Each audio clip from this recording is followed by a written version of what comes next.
Olá, tá começando o 84º episódio do A Fonte da Gigahertz, patrocinado nessa semana pela Firmou Consultoria e pela ExpressVPN. Quem tá falando aqui é o Marcos Mendes, e assim como toda semana, o Felipe Espósito também tá por aqui, belê? Tudo certo, Marcos. E aí, como é que vai? Tudo bem, feliz da vida que eu tô com o meu novo, velho Apple Watch aqui, passei na Apple Store no fim de semana. Eu tinha uma esperança de ter pelo menos um Série 5, assim, que um Série 4 dourado já não fizesse mais parte do estoque, mas não. Ele está aqui, mas tudo bem, tá resolvido. Agora eu tenho um relógio novo com a bateria nova. Deu certo. Olha só. Então vem um Series 4 mesmo. Veio um Series 4 mesmo. Caramba. Exatamente o modelo que eu tinha. Então... pelo menos novo, né? Como é que tá a experiência agora de ter um novo Series 4? Então, ele, por enquanto, a única diferença é que ele tá lisinho. Porque eu não usei pra fazer exercício nada, né? Eu peguei no sábado e ontem eu não fiz exercício, então hoje na academia vai ser o primeiro teste, principalmente da bateria, né? Que era o principal limitador. Exato. Tanto que a bateria morreu, né? Estufou. Aliás, eu tava correndo na quinta-feira, eu terminei de fazer minha corrida, o relógio desligou. Falei, bom, tá na hora mesmo, né? Não tem Mas eu jeito. fiz a troca. Que bom que deu deu tudo certo. Tô R$1.000 mais leve, mas paciência. Melhor comprar um relógio novo por muito mais do que isso, né? Exato. Boa, eu vi que você passou por São Paulo também. Eu ia sugerir da gente se encontrar, mas foi tão corrido que não rolou, vai ficar pra uma próxima. Vai ficar pra uma próxima. Quem sabe um encontro na Apple Morumbi, né? Pois é, né? Convergiu de todo mundo ter ido pra São Paulo. William Max, acho que tá até agora por lá também. Abraço pra ele. Tá, o William, encontrei o Adorno, dei um abraço pra ele. Abraço, boa, Adorno. Abraço, Adorno. Muito bem, vou começar com os follow-ups aqui em relação ao último episódio. E a gente estava fazendo aquele segmento semanal de For All Mankind, né? E o André Vitória, e bastante gente também veio no thread e falou assim, pô, né, agora que acabou, por que vocês não pegam uma outra série? Vocês podiam fazer esse segmento inicial ser uma coisa fixa, né? Acompanhar uma série nova, Eu comecei a ver, o André falou, né, o For All Mankind por conta de vocês. Queria saber se tem planos para fazer alguma coisa nova, tipo a Constellation, né, que estreia dia 21 de fevereiro aí no Apple TV Plus. E o desafio de fazer uma coisa dessa fixa é que nós dois temos que gostar da série sobre a qual a gente vai falar, né?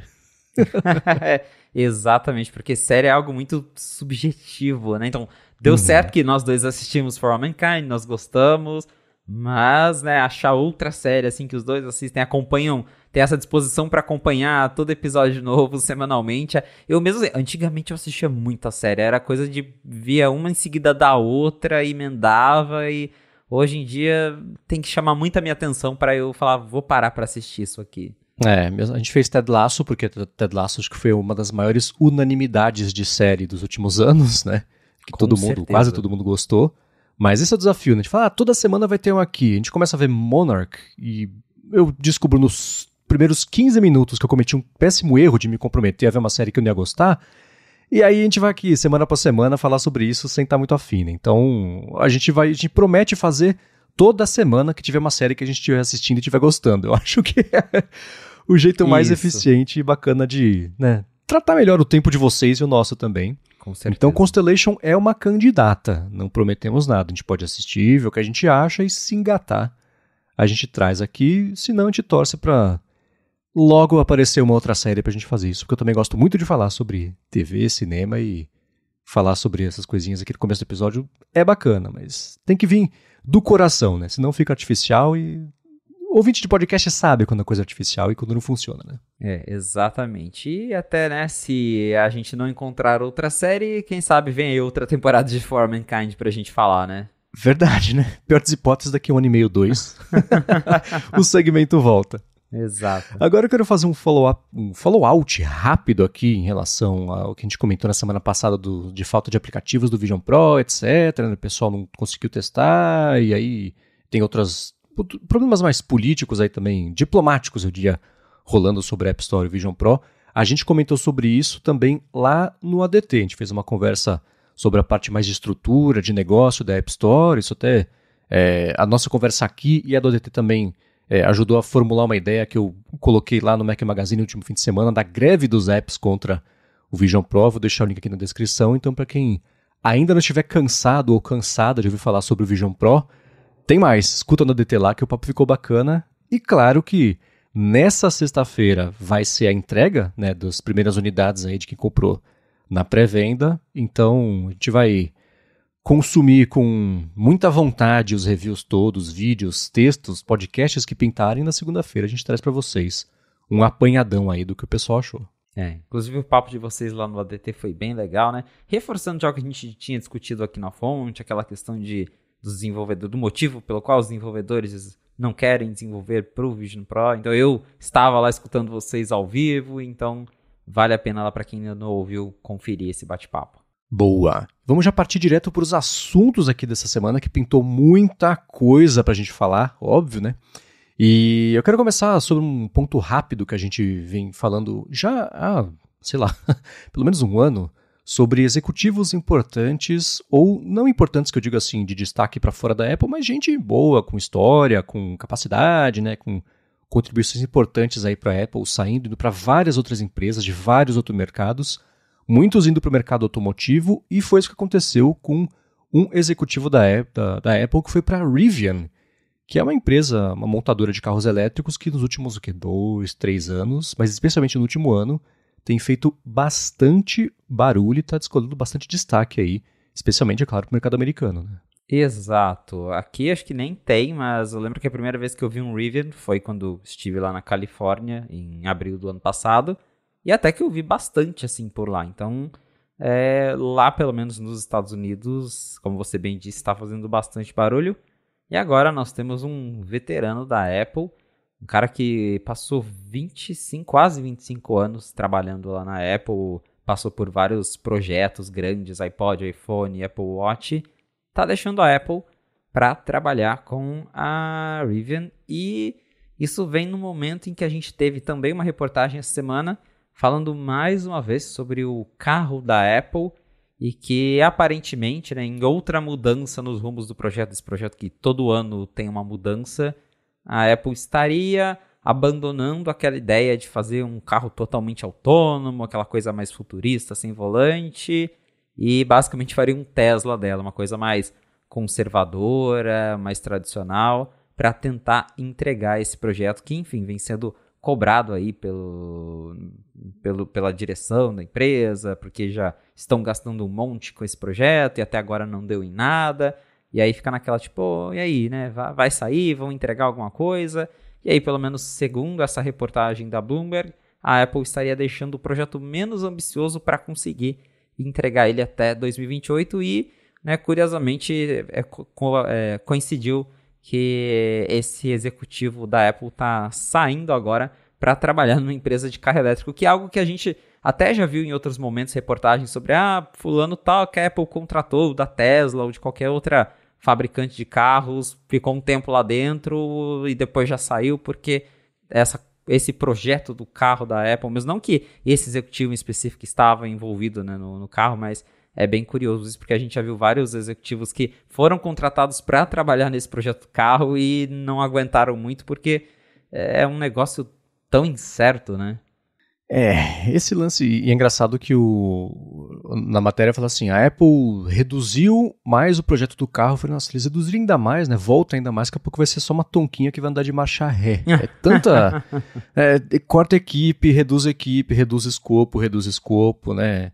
E já existia em 2020, o Ming Chi Kuo tinha dito que ele achava que o carro não sairia entre 2023 e 2025, ele ia sair em 2028. Aí depois acho que o Gurman falou, não, na verdade isso aí 2024, 2025, agora o Gurman também falou, lá para 2028 mesmo.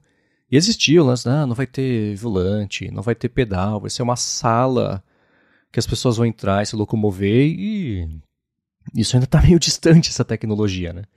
E o que o Gurman comentou foi que a diretoria da Apple, agora o painel, lá o board de conselho, eles estão olhando de perto esse projeto e estão cobrando resultado, né? Alguma coisa, qualquer coisa para mostrar, e que isso está levando a mais essas mudanças, essa redução ainda mais do escopo, e no fim das contas parece que vai ser basicamente só um carro que até hoje não faz o menor sentido. Também escrevi sobre isso no Mac Magazine, vou deixar o texto na descrição aqui, que é uma década jogada fora de dinheiro, de investimento, de talento, de tempo, de pesquisa, de tecnologia, que poderia ter ido para outras coisas que poderiam beneficiar bem mais pessoas do que quem vai ter bala para comprar um carro feito pela Apple, né? Então, eles, inclusive, agora tem uma ameaça mais no ar de que se com essas mudanças que eles estão fazendo no projeto não rolar, aí cancela, esquece, que eu acho que já deveria ter acontecido há muito tempo, porque não existe justificativa para esse projeto continuar com essa hemorragia de dinheiro que tá, porque mesmo que lance um negócio desse, qual vai ser o mercado que isso vai ter, né? Quantos países que ela vai distribuir, em quanto tempo volta essa grana, porque o iPhone fatura não sei quantos bilhões de dólares por ano. Tá, mas quanto custa fazer um iPhone? Quanto custa fazer um carro? Vendendo em bem menos volumes, né? Se hoje em dia a gente já questiona a primeira versão do Vision Pro por conta do preço versus o tamanho do mercado que ele pode ocupar, imagina um carro, né? Então, esse projeto nunca fez sentido e 10 anos depois ele faz menos ainda. A gente vai deixar o link na descrição aqui para quem quiser dar mais piadinha nisso, mas é uma pena, né? Porque enquanto isso a Apple segue perdendo gente boa, né? Já foram 2, né? Além do executivo de 25 anos, DJ Novotny, talvez. Ele foi o segundo executivo da Apple que saiu recentemente também. Teve um outro que saiu no comecinho do mês, que foi o Jonas Hein, que também foi lá para a Rivian, né? Então, sei lá, é um desperdício enorme de dinheiro que, tudo bem que a Apple tem dinheiro mais do que Deus, mas mesmo assim não precisava, né? A impressão que eu tenho é que, sei lá, muitos anos atrás alguém deu a ideia desse projeto, alguém acreditou muito nele, colocou muito dinheiro e aí ficaram nessa de, nossa, a gente já gastou tanto, né? Vamos tentar fazer. E tá assim até hoje. Exato, né? Porque o Johnny Ive é um cara de carros, ele tem lá a coleção dele de carros e os Aston Martins e não sei o quê. O Ed Q tá no painel lá de diretores da Ferrari, o Phil Schiller também, o lance dele é corrida e etc, e Porsches. Então, na época em que era o hobby de todo mundo e estava todo mundo lá, fazia sentido, né? O Ed Q hoje, tudo bem, ele segue no painel da Ferrari, mas o lance dele virou muito mais parceria de estúdio, TV e não sei o que lá. O Phil Schiller foi lá para a fazenda, eles puxam ele da fazenda quando precisam de alguma ajuda de comunicação, como aconteceu nessa última semana. Essa semana puxaram. Exato. E o Johnny Ive todo mundo sabe, né? Então, é um projeto sem pai, sem mãe lá dentro que segue desperdiçando dinheiro. Pois é.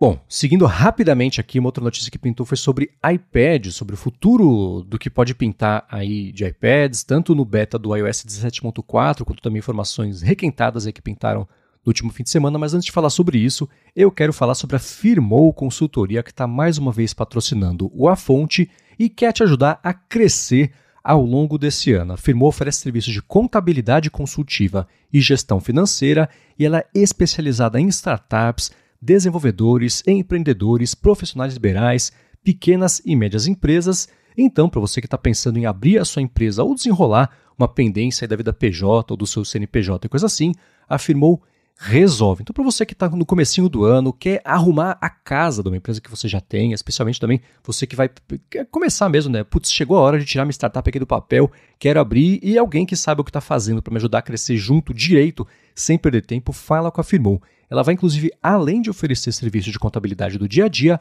e atua como uma mentora financeira para você e para sua empresa. E a gente aqui da Gigahertz sabe muito bem isso, porque foi por conta dela, o serviço de paralegado Firmoo, que a gente abriu a empresa no ano passado não, né? Aí em 2022, olha que beleza, né? Em tempo recorde, sem perder dinheiro, sem perder tempo, né? Para mim foi uma coisa inédita. A Firmoo conhece as melhores estratégias para você poder abrir e manter também a sua empresa, sempre dando uma espiadinha forte aí de olho na economia de custos, tributo certo para cada categoria e especialmente na área de TI, ela sabe fazer a legalização da empresa do jeito certinho para você ganhar tempo, deixar isso 100% na mão deles e se focar no trabalho do dia a dia mesmo, né, que você faz aí de melhor. Então, para conhecer melhor os serviços da Firmoo e se livrar do perrengue que é essa parte burocrática, financeira aí de legalizar ou de manter a sua empresa, faz o seguinte, vai no Instagram, vai no Facebook, procura por @Firmoo Consultoria. A Firmoo está pronta para ajudar todo mundo que escuta a fonte, independente do que você precisa, e a gente tem certeza que ela vai resolver tudo para você, assim como faz todo dia aqui para a gente na rede. Então, mais uma vez, @Firmoo Consultoria no Facebook ou no Instagram. Muitíssimo obrigado a Firmoo pelo patrocínio de mais esse episódio do ADT e por literalmente o apoio diário aqui que eles dão para Gigahertz. Valeu, Firmoo Consultoria! Muito bem, né? No enxurrada, no tsunami de notícias da semana passada, a Apple liberou o iOS 17.4 com mudança, que a gente vai falar agora daqui a pouquinho, né? Sobre a Europa, e dando uma espiadinha ali no código, especialmente na parte do iPad, você descobriu uma mudança significativa, eu acho, Bem significativa. sobre o Face ID, né? Exatamente. Em 2023 não tivemos novos iPads, e aí fica a pergunta, quando a Apple vai lançar novos iPads? E esse beta sugere que muito em breve, talvez aí já nas próximas semanas, no próximo mês, porque o iOS 17.4 Beta 1 trouxe ali alguns códigos referentes a algumas mudanças em como o Face ID funciona. Porque hoje tem o Face ID, né, a câmera True Depth, ali, a câmera frontal do iPad Pro, ela fica, quando você segura o iPad na horizontal, ou quando você coloca ele no Magic Keyboard, ela fica na lateral, ela não fica alinhada na parte de cima da tela, como a webcam de um MacBook. E aí a Apple adicionou alguns códigos na parte de configuração do iPadOS, que fala ali, você precisa segurar o iPad em modo paisagem para configurar o Face ID. Durante o setup, o iPad precisa estar na horizontal. E umas mensagens assim, sugerindo que nós teremos um iPad com câmera em uma orientação diferente. A questão é que justamente hoje a gente não tem nenhum iPad com Face ID que tenha a câmera na horizontal, né? Quando você está segurando o iPad nessa posição ali no topo. Então, com certeza, esses códigos foram adicionados para preparar o sistema para um novo iPad Pro. Porque o único iPad que a câmera fica no topo quando ele está na horizontal é o iPad 10, que tem Touch ID. Então, nem faria sentido a Apple adicionar esses códigos ali por causa do Face ID. Então, com certeza, estamos falando de um novo iPad Pro que deve ter um design um pouco diferente. A gente não sabe como exatamente, mas já faz um tempo que o próprio Mark Gurman já falou que a Apple está fazendo um Magic Keyboard novo, que ela talvez vai mudar um pouco o design do iPad Pro. Esse ano deve ser um ano que a Apple deve mexer mais no iPad. Então agora a gente já tem essa noção, essa ideia, quase uma confirmação por ter vindo aí da própria Apple, né, encontrado nos códigos do iOS, de que ela vai mudar a orientação da câmera para que ela fique no topo quando o iPad está posicionado na horizontal, o que é ótimo. A gente já discutiu isso quando a Apple mudou no iPad 10, porque eu mesmo acho muito esquisito fazer FaceTime no iPad, porque né, você tá olhando ali para a tela, só que daí quem tá te vendo vê que você não tá, parece que você não tá olhando para a pessoa, porque a câmera tá do lado, não tá na sua frente, então fica esquisito. E agora, pelo menos, acho que eles encontraram uma solução, porque pelo menos o que a gente imagina é que antes não era assim, porque ali em cima fica o carregador magnético do Apple Pencil. Tem aquelas, se você pegar lá as matérias da iFix, as imagens, dá para ver que toda a estrutura do carregador do Apple Pencil fica ali onde a Apple colocou a câmera do iPad 10, que o iPad 10 ele até tem uns ímãs ali, mas ele não carrega o Apple Pencil, ele carrega por cabo, enfim. Então parece que a Apple descobriu um jeito, talvez realinhou, mudou o Apple Pencil de lugar, sei lá, a gente vai descobrir em breve, mas os códigos aí do beta sugerem que tem um iPad Pro novo vindo muito em breve, e não só isso, porque a gente também encontrou lá nos códigos do beta que vai rolar um Apple Pencil novo com Find My. Então, hoje também não existe nenhum Apple Pencil com Find My, então para a gente ter encontrado referências a isso, com certeza estamos aí falando de fato de novo iPad Pro com acessórios redesenhados, e como a Apple disse que o iOS 17.4 vai ser lançado em março, que é quando ela precisa lançar isso por causa das regulamentações da Europa, possivelmente teremos aí novos iPads Pro até março. Talvez venha aí num press release, talvez um evento de começo de ano, mas está chegando. Para quem tanto esperou novos iPads, se você ainda não comprou um, agora é melhor dar uma segurada, porque estamos próximos de ver novos iPads. E uma mudança conceitual do que ele é, né? Hoje em dia a maçã atrás ela ainda fica de pé quando ele tá no modo retrato, né? Isso, não paisagem. Isso. Então eu suponho que a hora que a câmera for para cima, a maçã atrás também vai para cima, e aí ele vai ser um dispositivo que oficialmente de acordo com a comunicação da Apple mesmo, e o jeito que ele está lá, vai ser para ser usado como um laptop, né? Passaram tanto tempo do jeito oposto, faz sentido porque no começo ele não era uma coisa de produzir conteúdo, era mais sobre ler, né? Tem lá a apresentação do Jobs, sentado na cadeira lá do Le Corbusier, passando por notícias e jornais e revistas, etc. Mas claro que mudou ao longo dos últimos anos e a Apple tentou tanto matar o notebook com o iPad que o iPad virou um notebook, né? O que é curioso. Freud explica. Então, eu tô curioso para ver isso aí. É engraçado, né, que a Apple tá lançando o Apple Pencil com a frequência com a qual o Google lança mensageiros, né? O que a gente faz? Não sabemos resolver. Lança o Apple Pencil novo e tá tudo certo. Vai ser o terceiro Apple Pencil em 2 anos, não sei. Mas faz sentido porque se internamente tiver que ter essa mudança, aí, né, o acessório tem que acompanhar isso aí, talvez com a parte interna lá, que faça encaixar do jeito certo, do jeito, né, grudar ali, etc.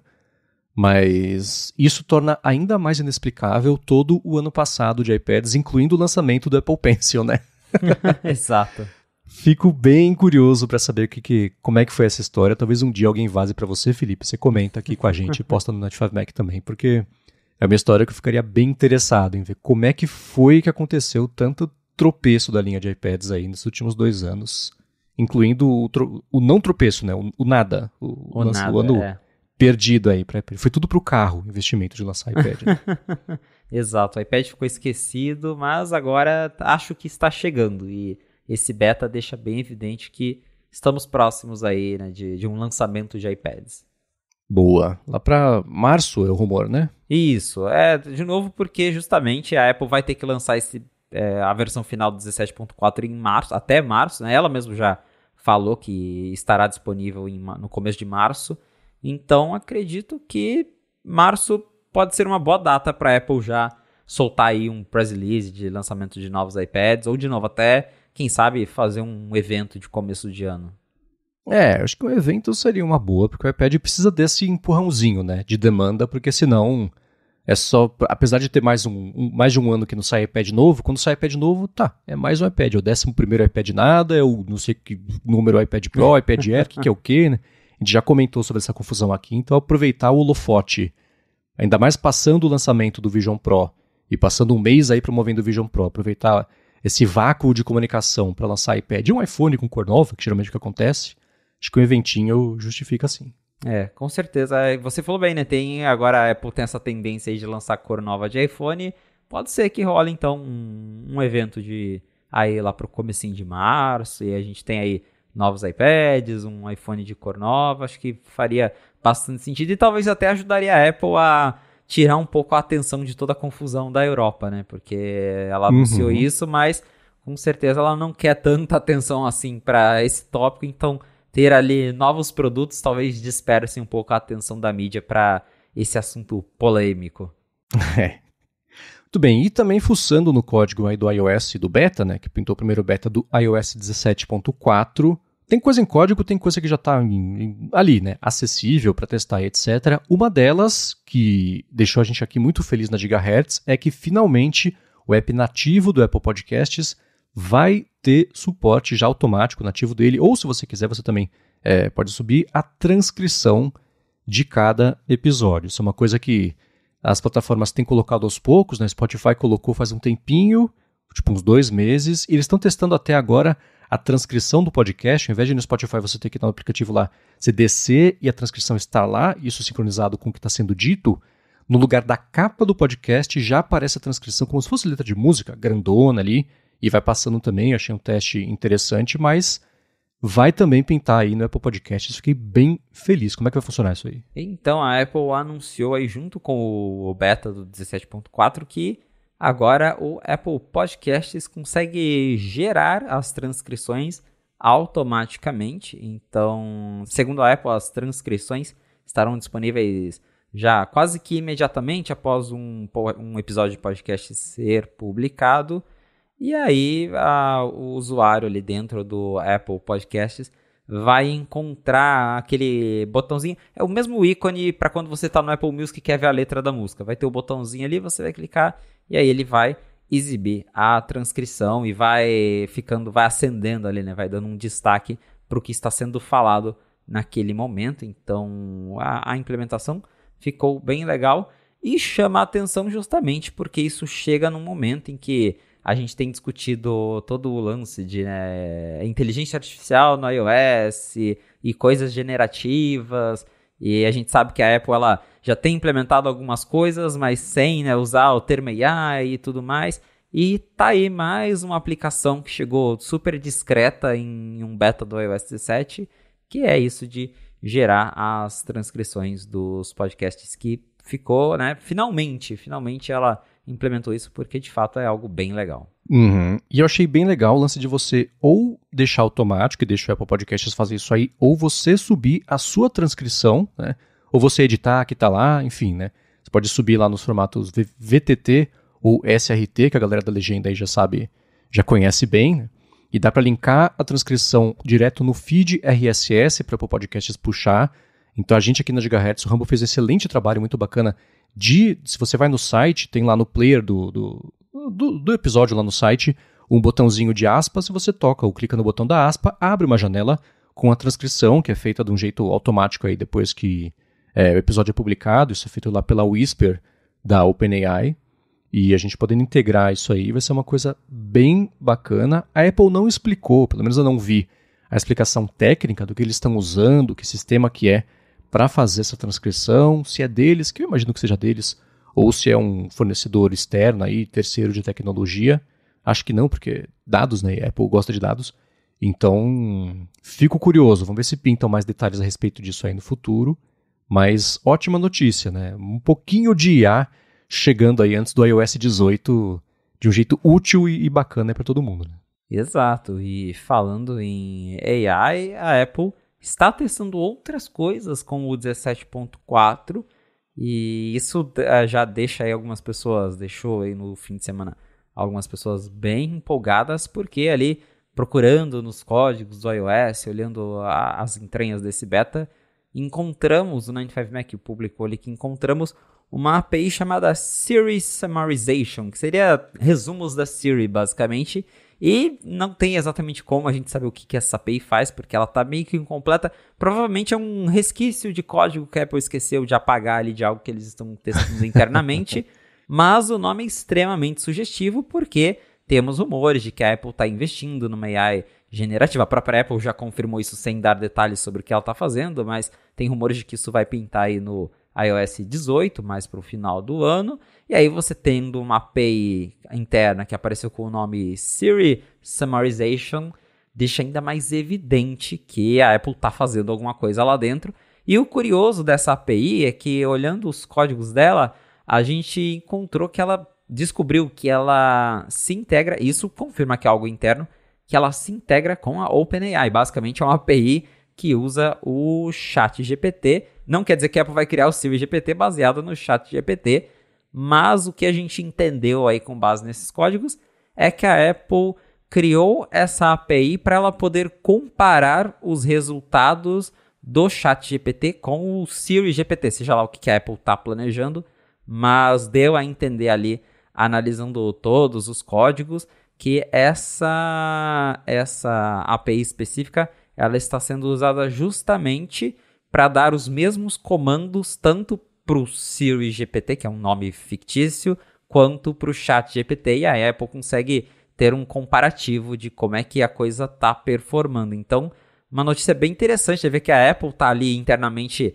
fazendo comparações com o ChatGPT, que é acho que a plataforma hoje mais conhecida aí de chat generativo, e reforça que, de fato, esse ano, pelo menos a Apple quer lançar algo para as pessoas usarem, né? Algo de inteligência artificial generativa, porque é o que todo mundo está pedindo. Então, a gente deve ver algo nesse sentido chegando no iOS 18. Apesar de ter aparecido um beta do 17, tá com cara de ser algo bem interno que eles estão testando pro futuro. Então, me parece mais provável que é algo para o iOS 18, mas está vindo aí. Eu fico bem empolgado, até porque, né, de novo, eu comentei na semana passada sobre minha experiência com o S24, que tem os recursos de AI. Um deles é o recurso de resumir, de transcrever áudios e resumir tudo em tópicos. Então, espero que algo assim apareça na próxima versão do iOS.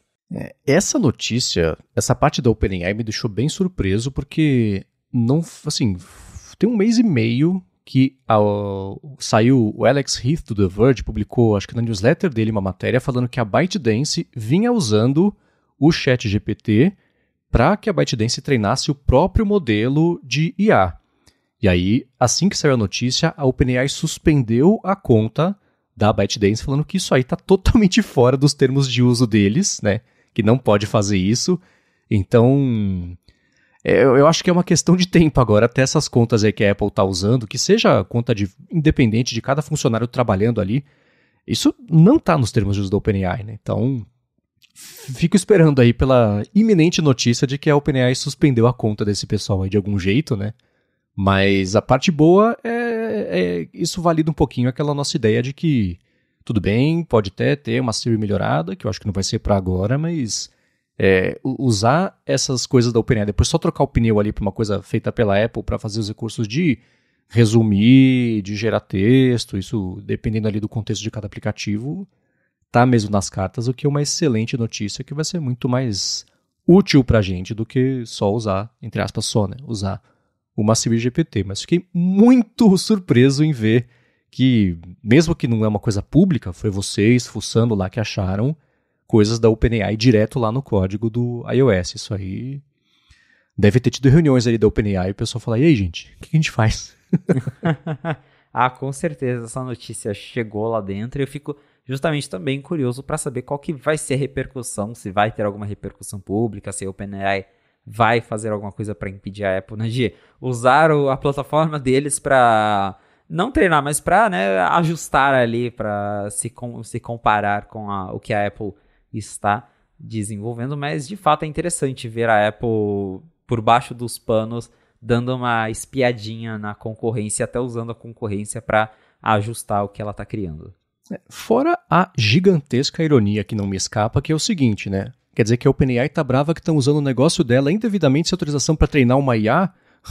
Onde foi que eu já vi isso acontecer antes, né? Ora. Que coisa, não? Exatamente. Mas enfim, isso aqui é só especulação minha da parte da suspensão, mas o que aconteceu foi que a OpenAI suspendeu a conta da ByteDance por uma coisa muito parecida, mas que é engraçado né? Fala, agora vocês viram como dói? E aí, vamos conversar sobre licenciamento? Enfim, né? Tudo isso a gente está falando porque a Apple liberou o beta do iOS 17.4 e fez a liberação, foi na quinta-feira da semana passada, a maldição da quinta-feira, né? Para quem escutou a ADT sabe do que eu tô falando. Ainda bem que a gente não comentou no ADT sobre o vazamento que o Journal tinha feito na quarta-feira de que a Apple poderia anunciar muito em breve mudanças para a Europa. Era em breve mesmo. Quinta-feira pintaram diversas mudanças, tanto nas regras do iOS quanto nas regras da App Store. Teve uma específica que eu achei super bacana, que é sobre jogos, etc., que é para o mundo inteiro, já está em vigor, o que me surpreendeu, parte de navegadores também.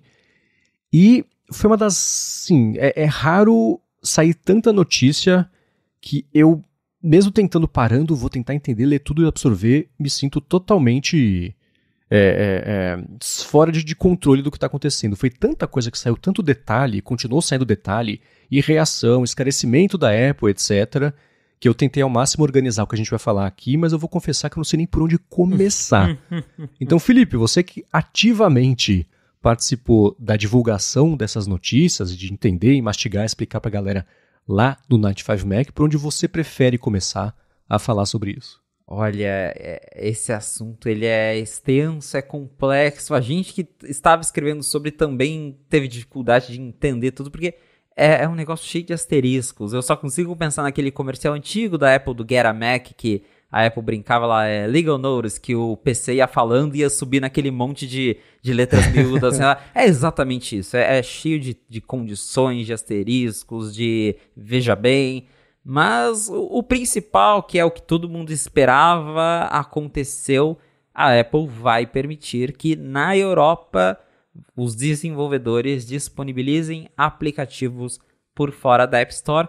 Porém, a gente já imaginava que teriam várias restrições e o sideloading ele chega, de novo, com vários asteriscos no iOS. Primeiro de tudo é que o sideloading ele não vai ser exatamente como é no Mac, que você abre o Safari, baixa o aplicativo, instala e é isso. Ele vai ser bem mais controlado porque a Apple criou, né, entre aspas, o conceito que ela mesma chama de App Marketplaces, né? Então, o que ela está deixando é que os desenvolvedores criem lojas alternativas e através dessas lojas alternativas sejam disponibilizados outros aplicativos por fora da App Store. E qual que é a diferença, né, de você ter lojas alternativas e liberar o sideloading por qualquer meio que você possa abrir lá e baixar um aplicativo? É que justamente a Apple se propôs a revisar cada uma dessas lojas. Então, apesar dela não estar ali auditando, né, conferindo cada aplicativo que será disponibilizado por meio dessas lojas, ela vai auditar a loja em si. Então, ela ainda tem um controle de quem vai poder liberar aplicativos por fora da App Store ou não. Então, não é assim, liberou o sideloading, vai todo mundo poder baixar o que quiser.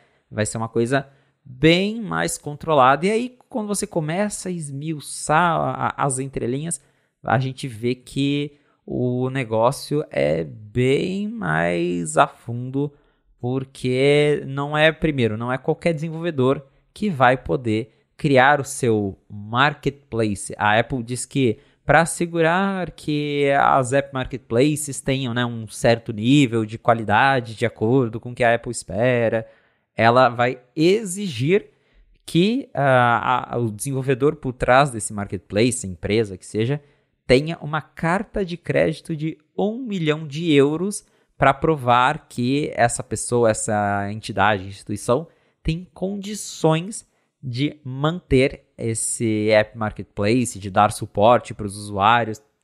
Então, para começar a brincadeira, você precisa ter aí 1 milhão de euros para poder criar o seu marketplace. E a Apple vai aí, segundo eles, claro, vai auditar, vai conferir para ver se o App Marketplace vai disponibilizar apps que não tenham vírus, que sejam livres de ameaças e toda aquela coisa que a Apple sempre fala, para tentar garantir o mínimo de privacidade, porque ela também fala várias vezes no release que ela soltou para a imprensa, que a Apple, mesmo estando, né, fazendo isso por exigência do governo local, que a Apple continua sendo contra, que ela acha que é um perigo para os usuários e que as regras que ela impôs é para tentar manter aí um certo controle. Então, só para começar, já tem um monte de regra, não é qualquer um que vai poder lançar app por fora. Claro que daí cada loja vai fazer sua regra, mas essa exigência já torna um pouco mais difícil. Por exemplo, um desenvolvedor independente dificilmente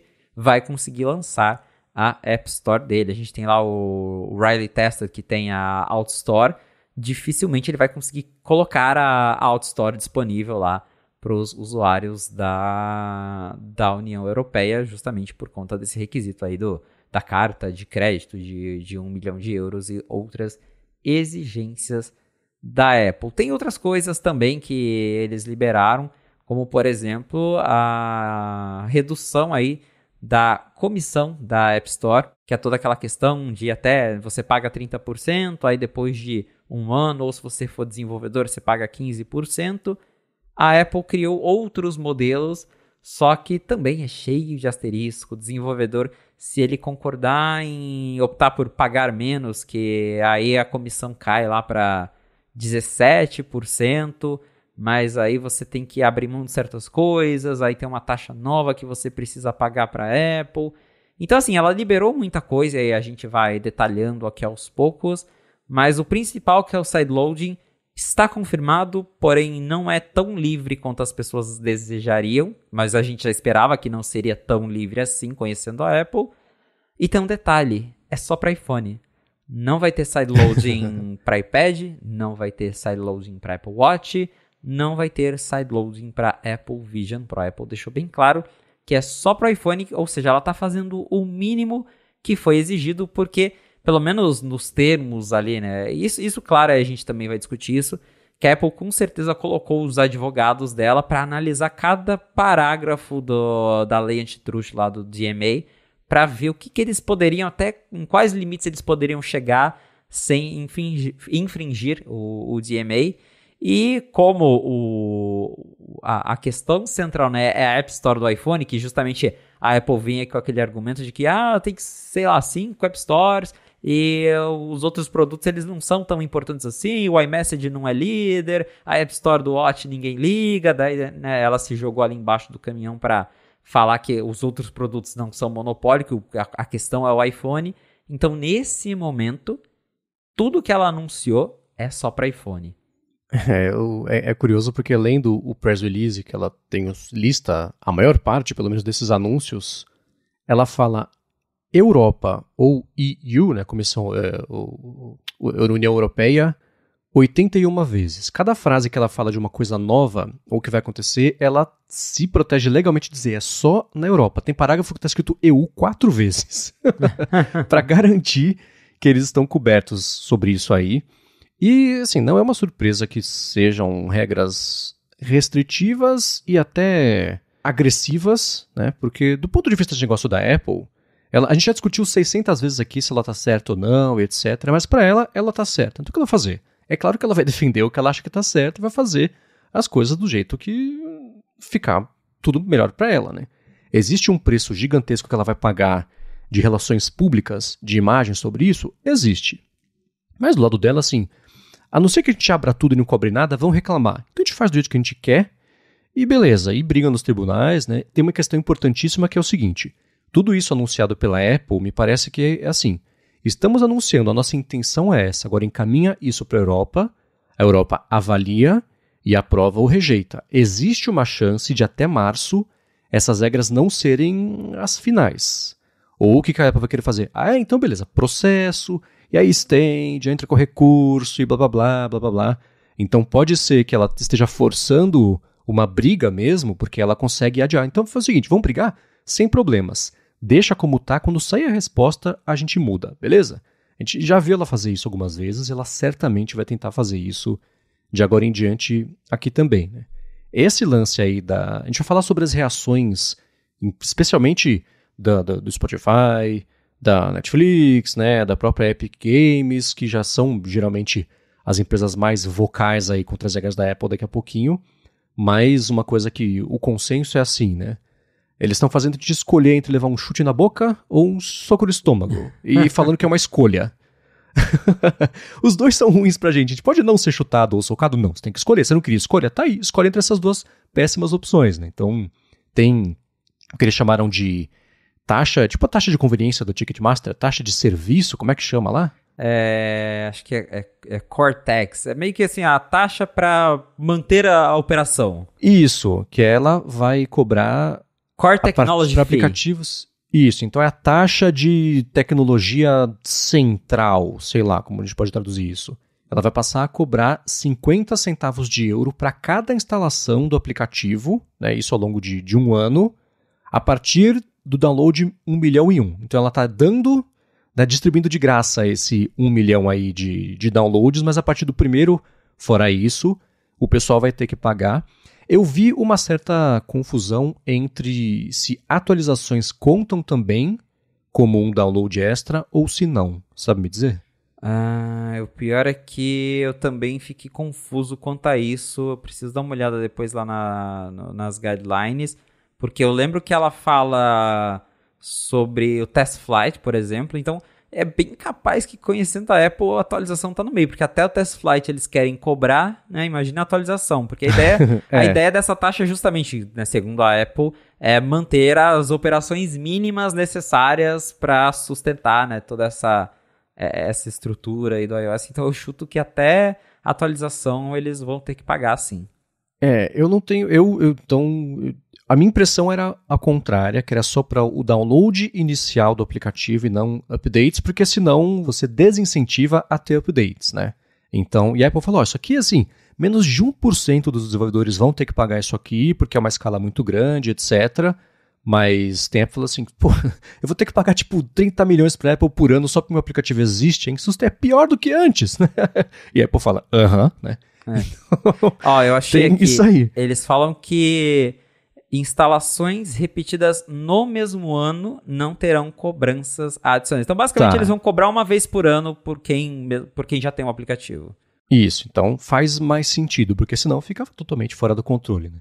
Então são coisas que ela foi achando aí que devem existir buracos legais na regra da Europa, porque certamente não era isso que a Europa pretendia que acontecesse, mas se não está proibido, está permitido, então ela vai falar que beleza, né? Então aí fica lá para brigar. Então, essa é a principal mudança, eu acho que no sistema mesmo da App Store.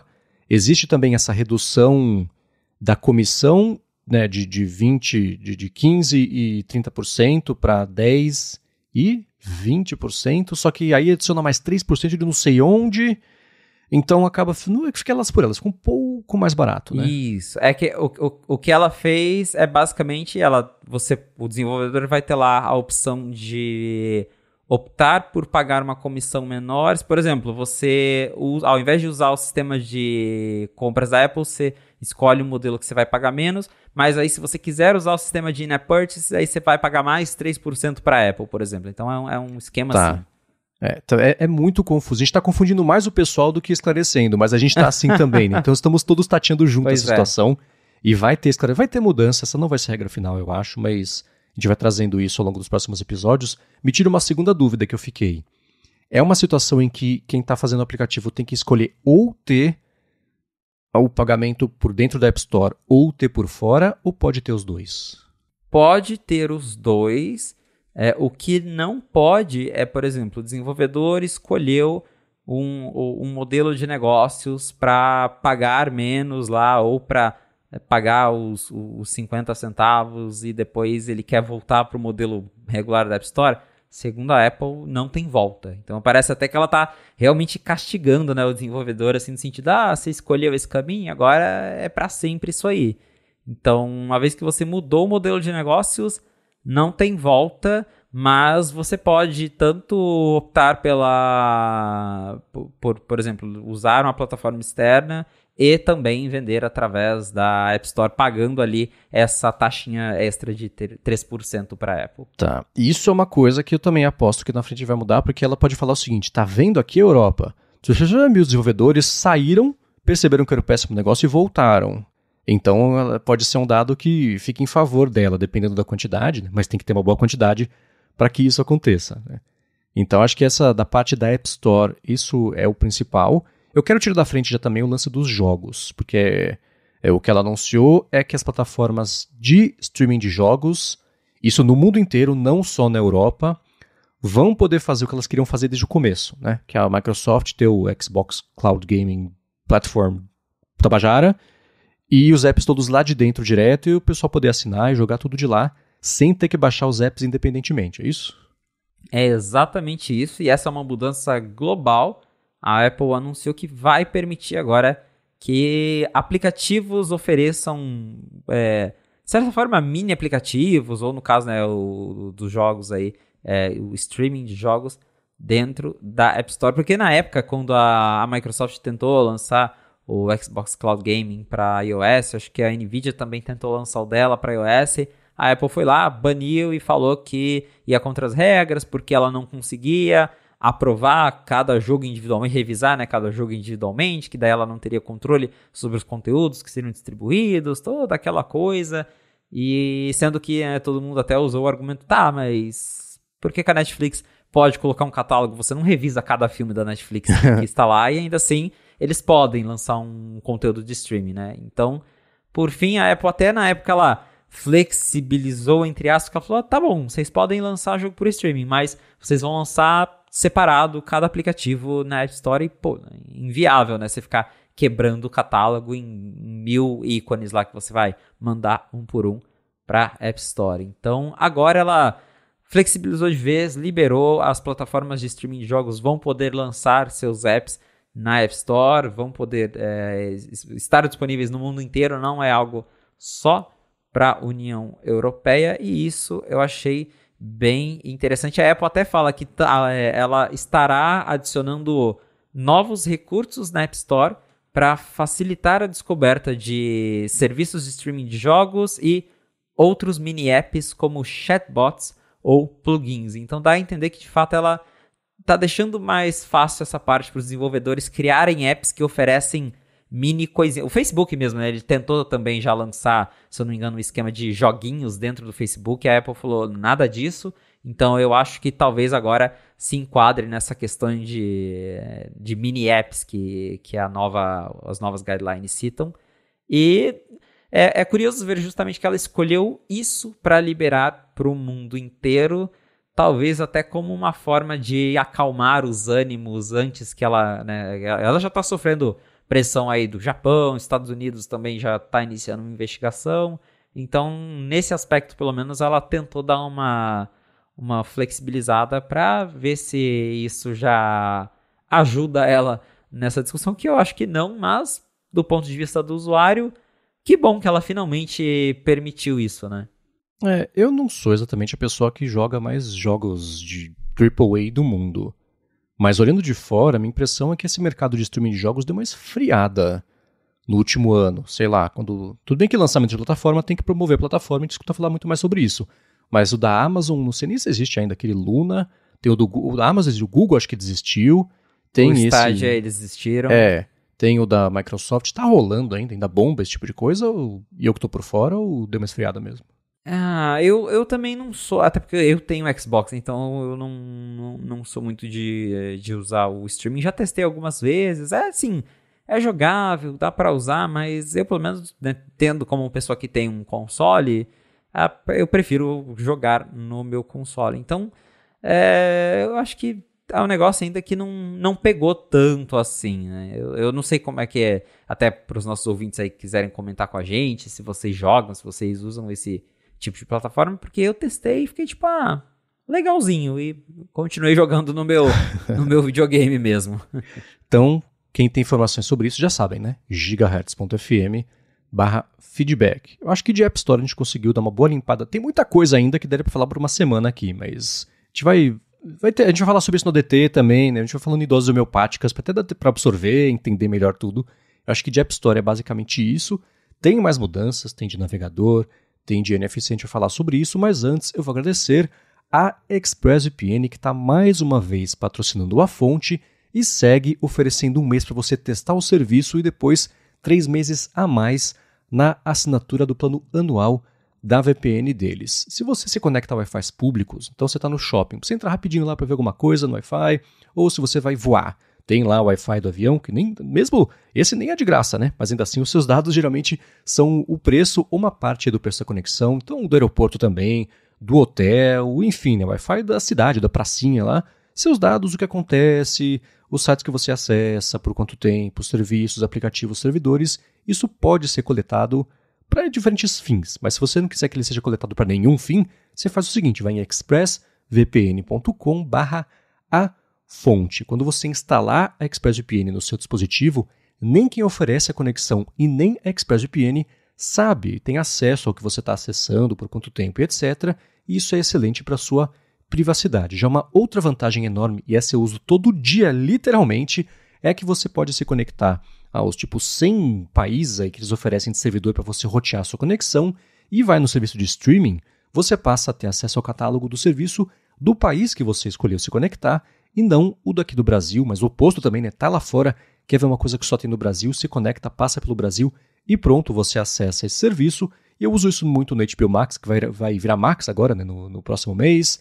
Uso muito no YouTube também, no Amazon Prime. Netflix, sinceramente, às vezes funciona, às vezes não. Tem que conectar, Estados Unidos, Nova York, depois você passa para Washington, depois, sei lá, Los Angeles, aí vai. Mas ela dá um pouco mais de trabalho, porque a Netflix combate isso, mas via de regra eu consigo assistir, nunca fico com vontade, nunca passo vontade nos streamings, consigo resolver com o ExpressVPN. E a parte mais legal é a seguinte, acessando expressvpn.com/fonte, você vai ter esse 1 mês de graça para experimentar, ver como é fácil colocar no seu iPhone, no iPad, no Mac, na Apple TV agora, que eu estou usando bastante, ou na TV também, dependendo do modelo sem ter a ver com a Apple TV, roteador da sua casa também, para todo mundo passar a ter a conexão mais segura, e aí para assinar o plano anual, são 3 meses a mais. Então você teve 1 de graça, depois você assinou 12, ganhou mais 3, são 16 meses por 12 em expressvpn.com/a-fonte, tem link na descrição do episódio. Muito obrigado, ExpressVPN, pelo patrocínio de mais esse episódio da Fonte e pelo apoio a toda a Gigahertz. Valeu, ExpressVPN! Muito bem, uma das regras que a Apple também disse que ela vai cumprir, afinal é uma regra, lá na Europa, tem a ver com a abertura do NFC, do chip do NFC, para que alternativas ao Apple Pay passem a funcionar com a mesma facilidade e comodidade que tem o Apple Pay que a gente conhece. E isso, inclusive, até aquela função que você chega perto da maquininha e ela já ativa a funcionalidade direto, né? Sem você que apertar duas vezes lá o botão lateral. E quem que isso vai beneficiar? Aplicativos, bancos, fintechs que queiram ter um concorrente do Apple Pay? Para quem que é voltado isso aí?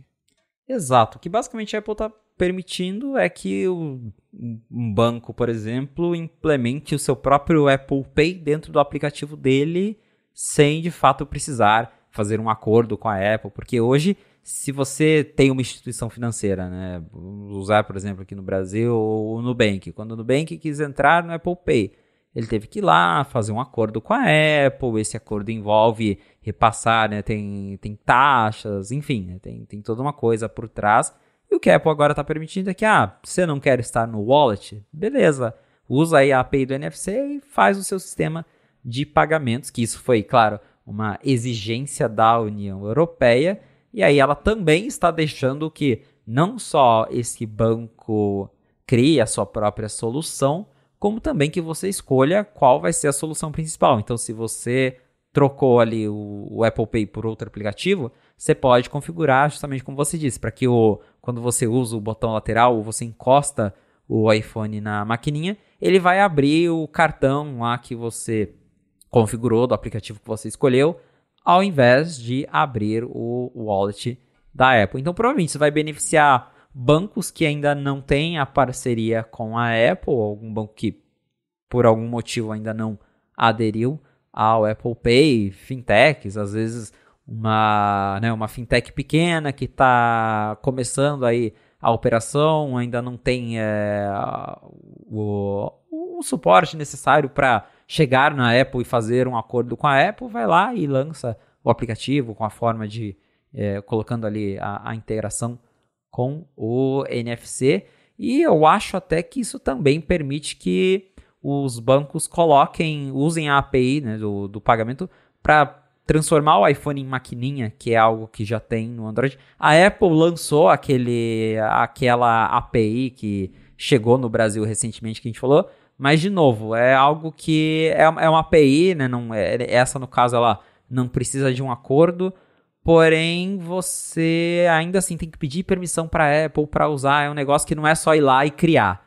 Então, pelo menos lá na Europa agora, está um pouco mais fácil para bancos e afins usarem o NFC do iPhone para questões de pagamento. Essa mudança é bem interessante, porque no Android já funciona assim, a parte de pagamentos, o Android permite que você tenha mais de uma carteira, tanto que quem tem Samsung, por exemplo, tem o Samsung Wallet e tem o Google Wallet, você pode escolher qual que você vai usar. Então, acho que talvez apareçam e habilitem alguns usos interessantes, mas infelizmente é uma mudança que está disponível só para a Europa, porque a Apple está fazendo o que ela foi obrigada a fazer e também a Apple não tem intenção de abrir mão da exclusividade do Apple Pay por enquanto no resto do mundo. Mas lá, para os desenvolvedores de lá, está mais fácil usar o NFC do iPhone para pagamentos, que,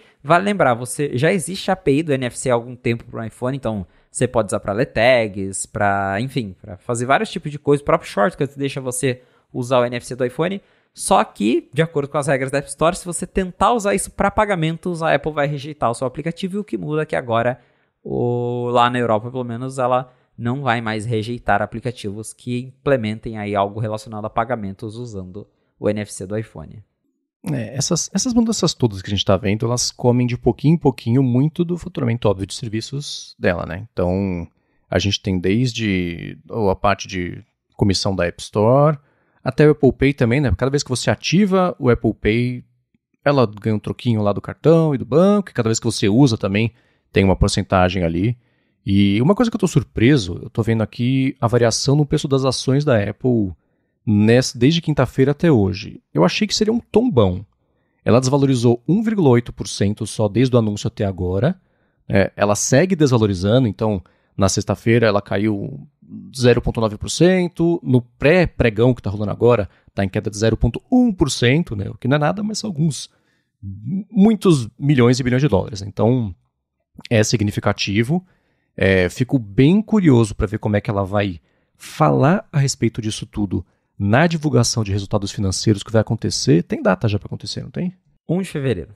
Aí, tá em cima da pinta aí. Então, na quinta-feira agora, ela certamente vai ter que falar sobre isso, e mais do que isso, ela vai ter que dar uma previsão em relação ao faturamento fiscal do próximo trimestre, a não ser que ela ache legalmente o jeito de falar, não, são mudanças muito grandes e por isso a gente não consegue dar uma previsão precisa, que foi o que aconteceu durante a pandemia, né? As empresas todas basicamente falaram sobre isso, porque eu acho que legalmente elas não têm nem obrigação de falar, mas se falar tem que estar certo. Então, e se disser, né, dá para o desenvolvedor, né, para o investidor ter uma ideia se vale a pena não investir, etc. Mostra que está sob controle o negócio, passa confiança, passa estabilidade. Então, tem muitos fatores aí envolvidos em você falar ou não, né? Porque se você fala e está errado, acontece o que ela teve que fazer com o iPhone. Gente, a gente falou que ia ser X, mas é X menos 15, porque, deu ruim. Então, é muita coisa aí para equilibrar. Estou bem curioso para ver como é que vai ser o impacto disso e de todo o resto no faturamento de serviços da Apple, que nos últimos anos ela passou fortalecendo bastante e fazendo virar o segundo negócio, basicamente, depois do faturamento de iPhones, né? Então, essa queda vai ser significativa num ano que iPhone também, as vendas, apesar de terem ultrapassado a Samsung no último trimestre, o mercado está vendo como não exatamente um alto aí da linha de produtos, né? Enfim, essa é a parte do NFC, e tem também uma parte aí de navegadores. Hoje em dia acontece o quê? Você pode até no iPhone, já eu nem lembrava que dava para fazer isso, escolher um navegador que não seja o Safari para ser o seu navegador padrão. Você instalou o Chrome, você quer que seja o Chrome padrão? Beleza, instalou o Firefox, o Arc, sei lá, acho que o Arc virou uma outra coisa agora, mas ainda assim, beleza. O problema é que não adiantava nada, porque você podia até estar usando o Chrome, mas por baixo ali do capô, ele era o WebKit, que é o motor do Safari, e isso até em relatórios sobre adoção, market share de navegador, etc., o Safari sempre apareceu, desde a época do iPhone, como um dos mais usados do mundo, justamente por isso, né? Se você usasse no iPhone ou no iPad, enfim, né? Qualquer navegador contava como Safari, porque o motor era esse. Com as mudanças agora, não vai ser mais assim. Então, o Chrome vai poder usar o próprio motor dele, né? Mesma coisa com outros navegadores aí. E eu não sei, eu tendo a ser Bruno Casemiro nessas horas, né? Navegador eu uso nativo, o Safari funciona para mim, beleza. Que impacto você imagina que isso vai ter aí no uso do pessoal, ainda que só na Europa, mas ainda assim, a parte até de, sei lá, plugins, etc. Não sei se ela falou sobre isso, né? Se vai dar para instalar, como dá para instalar no Chrome, como é que vai ser? Na verdade, assim, plugins, hoje o iOS já tem uma API de extensões que ele até é universal, então o desenvolvedor consegue criar uma extensão que é a mesma que funciona para o Safari do iOS, do Mac, funciona em Chrome, então essa parte de plugin acho que nem muda muito, a questão é mais a engine mesmo, e essa discussão vem lá da época do Steve Jobs, né, porque quem lembra da discussão de o iPhone não tem flash, aí o Jobs fala, não vai ter flash mesmo, não vai ter e ponto final. E vem desde aquela época que eles forçavam que o Safari, o WebKit, né, a engine do Safari fosse a única do iOS. O argumento era que o WebKit era melhor, era mais otimizado para o iPhone, gastava menos energia, que se liberasse outras engines, tipo, né, liberar alguma engine que rodasse o Flash no iPhone, ia travar tudo, ia gastar bateria. Só que os tempos mudam, né, e esse argumento eu acho que ele é meio fajuto para hoje em dia, quando você tem um iPhone com A17 Pro, que é equivalente, né, a um chip de computador, e se eu posso rodar o Chrome com uma engine própria no meu computador, por que eu não posso rodar no iPad, né? Então, acho que essas restrições da Apple, elas até faziam um certo sentido lá no passado, que realmente dava para você fazer, eu lembro que eu acho que até já testei isso, dava para fazer jailbreak, lá no iPhone 3G, você colocava o flash, ficava horrível, travava, esquentava, então tinha um ponto, né, naquele momento em limitar. Agora, hoje em dia, não acho que essa mudança, ela vem assim, não pro bem, mas, cara, quem quiser instalar, que instala, quem quiser usar outra engine, use, porque eu uso Safari na maior parte do tempo, porém existe algum site ou outro que não funciona no Safari, site de governo mesmo é uma beleza para usar no Safari, quase certeza que não vai funcionar. E aí, se eu tô no iPad, eu não tenho alternativa, porque o Chrome é o Safari, o Firefox é o Safari, tudo é o Safari. E aí, eu preciso pegar o quê? Eu preciso pegar o meu Mac para terminar o que eu preciso fazer. E aí, se eu tenho a opção de usar uma outra engine no meu iPad, no meu iPhone, talvez eu consiga fazer essa tarefa que eu não consegui. E, claro, a Apple, ela hoje, acho que essa limitação de exigir o WebKit acaba sendo mais justamente um método de controle para que as pessoas prefiram o Safari, porque não faz diferença você escolher os outros browsers. E agora, né, tendo essa liberação, talvez algumas pessoas, eu não acho que vai ser a maioria, acho que muita gente vai continuar usando o Safari, pelo menos no caso, né, de usuários de iPhone, mas as pessoas terão opções, de fato, opções diferentes para terem ali, para decidirem se essas opções são melhores que o Safari ou não. Uhum. Porém, o asterisco dessa questão é que, de novo, assim como as mudanças da App Store, essa mudança dos Web Engines, ela também só vale pro iPhone. E é aí que as coisas começam a ficar confusas, porque se você tem um iPhone e um iPad, você só vai poder instalar o Chrome de verdade, se eventualmente eles lançarem um, no seu iPhone. No seu iPad, não. E aí, provavelmente, eu não sei agora as entrelinhas, mas eu imagino que eles vão precisar lançar um Chrome de verdade no iPhone e manter a versão Chrome WebKit na App Store para quem está fora da União Europeia ou para quem tem um iPad. E aí eu penso, será que isso é sustentável para as empresas, né? Manter dois navegadores iguais, não iguais, né? Mas manter a versão WebKit, não WebKit, e aí a versão é só de iPhone, e para o usuário também fica uma confusão, porque daí ele tem que baixar um no iPhone, no iPad é outro.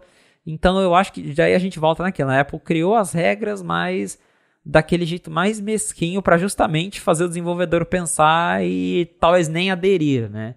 Então, na teoria eu acho legal que ter a opção de ter lá outras engines. Eu acho que eu nem me preocuparia em usar, mas usaria, por exemplo, como um backup no iPad, assim como eu tenho outros navegadores no Mac para quando o Safari eu caio em algum site que não funciona bem no Safari. Mas a Apple também foi bem mesquinha em como ela vai permitir isso, justamente por restringir, né, não só a União Europeia, mas por restringir só ao iPhone.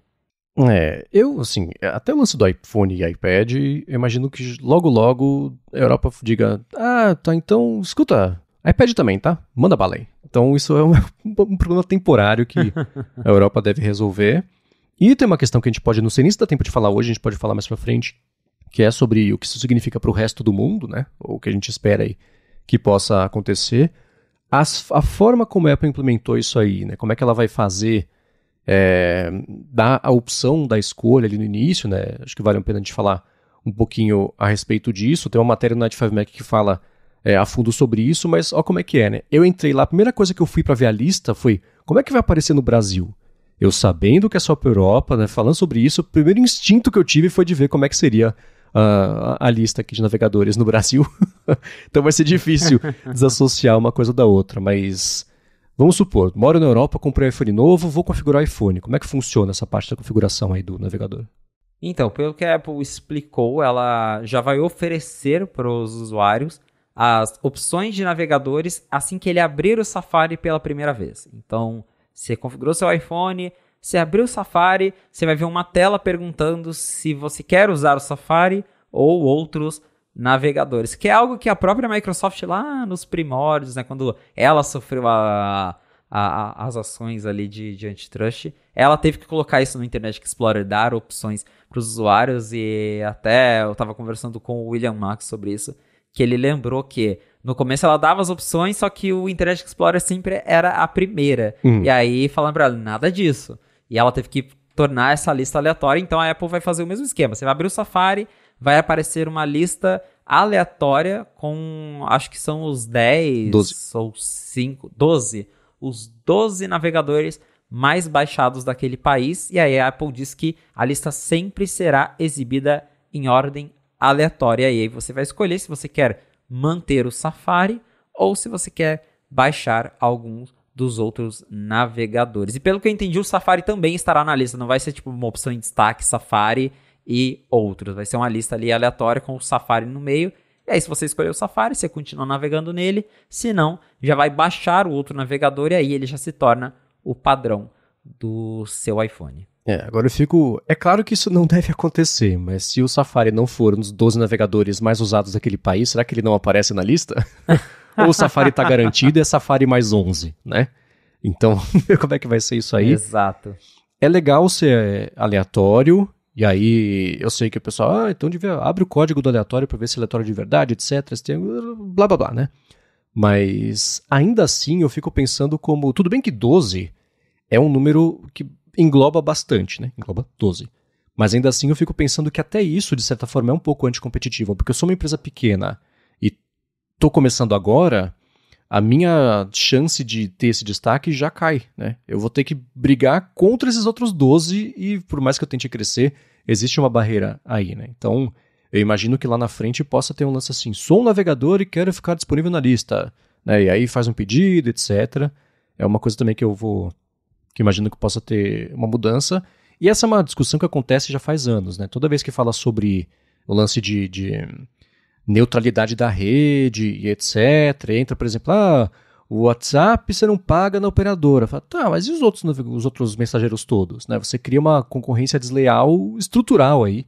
Mas, enfim, isso também fica um papo aí para uma outra hora. E só para finalizar essa parte dos navegadores, uma coisa que eu achei engraçada foi ver a quantidade de navegadores, assim, lá na Suécia, o BlackBerry XS, na Irlanda também, é um dos navegadores mais usados ainda do país, né? Como é que acontece uma coisa dessa, né? Pois é.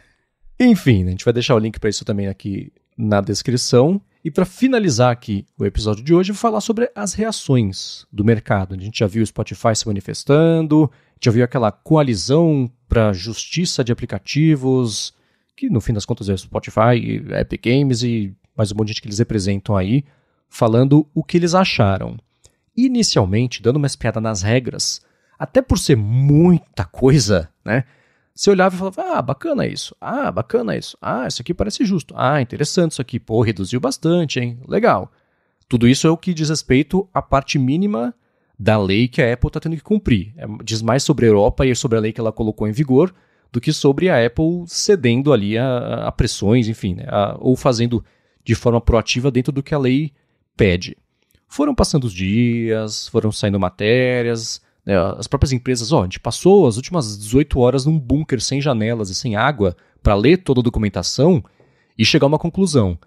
E a nossa conclusão é, sério, Apple? Então parece que as empresas, mesmo com essas mudanças todas, estão bravas, irritadas, sentindo injustiçadas e não gostaram do que elas viram, né? Porque, de novo, algumas empresas e alguns usuários tinham esperança de que a Apple ia só liberar o sideloading, talvez colocar uma tela que assustasse o usuário, mas que ia deixar o pessoal liberar e fazer o que quisesse, e a gente já viu que não é bem assim. E tanto que, por exemplo, você não pode lançar uma app marketplace de um app só, porque senão o Spotify tem lá, né, com certeza tem 1 milhão de crédito, ele lançava a App Store dele e colocava só o Spotify dentro da loja. A Apple já falou que não pode, tem que ser uma loja de verdade, com, né, aplicativos de verdade, então a coisa é um pouco mais complexa para aderir aí a esse método de sideloading.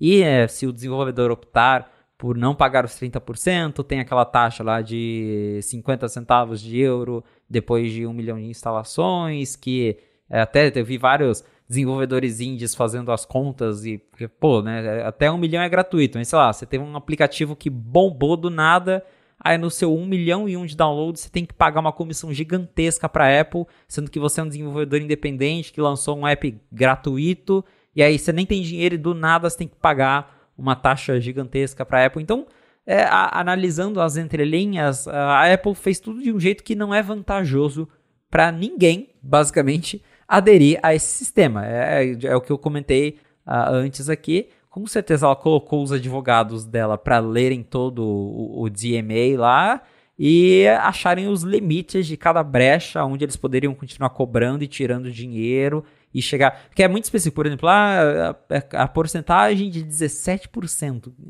Como que eles chegaram nessa porcentagem? Que termo que eles analisaram para pensar que 17% está dentro ali da lei, né? 18% não pode, 17% pode, vai ser 17%. Então, com certeza teve essa análise por parte da Apple para ver até onde dava para levar isso, o que dava para cortar, o que dava para manter, o que dava para deixar. Mas claro que a ideia da Apple é justamente fazer com que a App Store continue parecendo mais atrativa, porque você lá, seja, né, um grande desenvolvedor como o Spotify ou um pequeno desenvolvedor, você vai ler esse monte de termo, condição e taxa para pagar, você vai falar, eu vou continuar pagando os 30%, né? É mais simples. E acho que essa é a ideia da Apple. Porém, né, é o que você também comentou, a gente ainda não teve a reação principal, que é a reação da União Europeia, ela ainda não se manifestou sobre os anúncios da Apple, e eu tenho certeza que ela vai fazer a Apple mudar metade dessas regras. A questão, claro, é que neste meio tempo vira aquela coisa de disputa judicial que também sempre se arrasta. A Apple vai lançar o iOS 17.4 desse jeito, e até a União Europeia recorrer, a Apple vai falar que ela precisa de um prazo para mudar tudo de novo, e aí ela tem, sei lá, mais um ano em que ela fica cobrando das pessoas taxa de 50 centavos e qualquer coisa assim, ou só restringe isso para iPhone. Então, a ideia da Apple com certeza foi conseguir ganhar ainda mais tempo para ela tirar mais uns centavinhos ali, né, uns milhões de centavinhos, até ela ser forçada a flexibilizar ainda mais essas regras. Mas, claro, sem surpresas, o Spotify não ficou feliz, que ele já tinha até postado, né? Em breve, usuários da Europa vão poder ter descontos para assinar o Spotify no iPhone. A Epic Games já tinha anunciado que ia lançar o Fortnite de volta para os usuários da União Europeia. E aí, claro, também, né? O Tim Sweeney já foi lá falar que ele, né, foi criticar toda a parte aí das regras novas, que basicamente todos eles estão falando cara, isso não muda nada, né? Justamente porque a App Store continua sendo mais atrativa, e aí qual que é o ponto de você... Sendo que a questão do DMA é justamente abrir, né, tornar o ecossistema mais justo para todo mundo, a questão da competitividade. E se a App Store continua sendo mais atrativa porque a Apple criou regras que são complicadas demais, né, e talvez até consideradas abusivas, você não está resolvendo o problema. Então, essa é a maior crítica desses desenvolvedores. Não sei, né, eu fico pensando assim, quem tava com expectativa de que a Apple ia falar, puxa, Europa, beleza, né, tá aqui tudo que vocês pediram sem asteriscos. Não tá prestando atenção, né, é claro que ele ia fazer desse jeito, a surpresa seria se ela não fizesse, né. Do lado, e aí assim, eu falei sobre no começo do episódio, do lado da Apple, que ela acredita que tá certo, ela vai atrás do que ela acha que tá certo, vai fazer pra proteger o negócio dela, beleza. Spotify, Netflix ou Epic Games também, mesma coisa. Eles acham que estão certos, eles vão fazer o que eles precisarem para defender o negócio deles. É claro que não importa o que a Apple falar que ela tá dando, que é diferente de dar, né? Ela falar que ela tá dando, eles vão falar, não, é insuficiente, nós queremos mais, porque esse é o cabo de guerra que justamente motivou a Europa a fazer essa lei, né? Então a Europa vai ficar como árbitra da situação mesmo.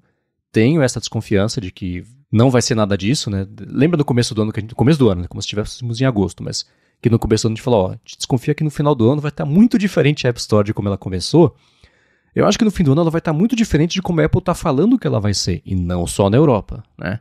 Então, a gente vai ver como é que isso vai evoluir ao longo dos próximos dias. Fico curioso para ver a reação da Europa. Eu acho que, especialmente se a Europa discordar não, aqui não é uma questão de opinião, ela dita as regras. Então, se ela falar que as regras não estão de acordo, eu acho que essa reação dela vai ter que sair mais cedo do que mais tarde, porque o prazo de março para implementar isso está aí, né?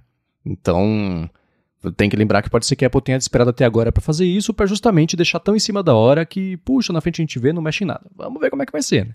Mas estou bem curioso para ver como é que vai ser a reação da Europa. Mas nesse meio tempo, enquanto a Europa não se pronuncia, você que está escutando pode se pronunciar. Vai em gigahertz.fm/feedback e comenta com a gente o que você achou, alguma regra que eles tenham falado que tenha sido anunciada, né, que seja importante, que a gente não comentou aqui. Se você desenvolve, né, que você achou de positivo e de ruim, especialmente para quem achou alguma coisa de... Assim, né, não quero ser cínico, mas achou alguma coisa de positivo nessa história toda, manda pra gente. Acho que é importante a gente ouvir de pessoas que de fato têm interesse financeiro e de profissional nisso, porque a gente aqui tá observando de fora e vendo o circo pegar fogo e tenta entender o que significa para passar para vocês.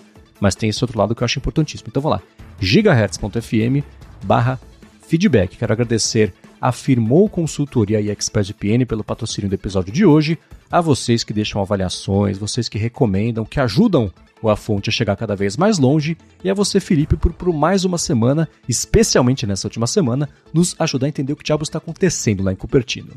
Valeu, Marcos. Obrigado, audiência, por ter ficado com a gente até o final de mais um episódio do A Fonte. Se você quiser me encontrar nas redes sociais pra gente bater um papo, é só me procurar no @felipe.exposito lá no Instagram e no Threads. Boa, sou MVC Mendes nessas redes, apresento aqui na Gigahertz toda quarta-feira o Área de Trabalho com a Bia Kunze e toda sexta-feira Área de Transferência com Bruno Casemiro, Gustavo Faria e Guilherme Rambo.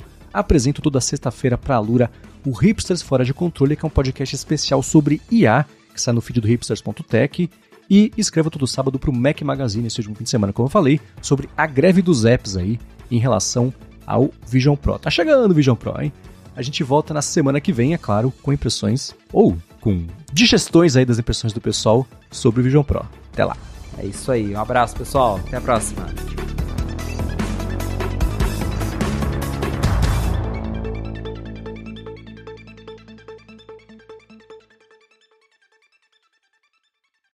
Me embananei no fim.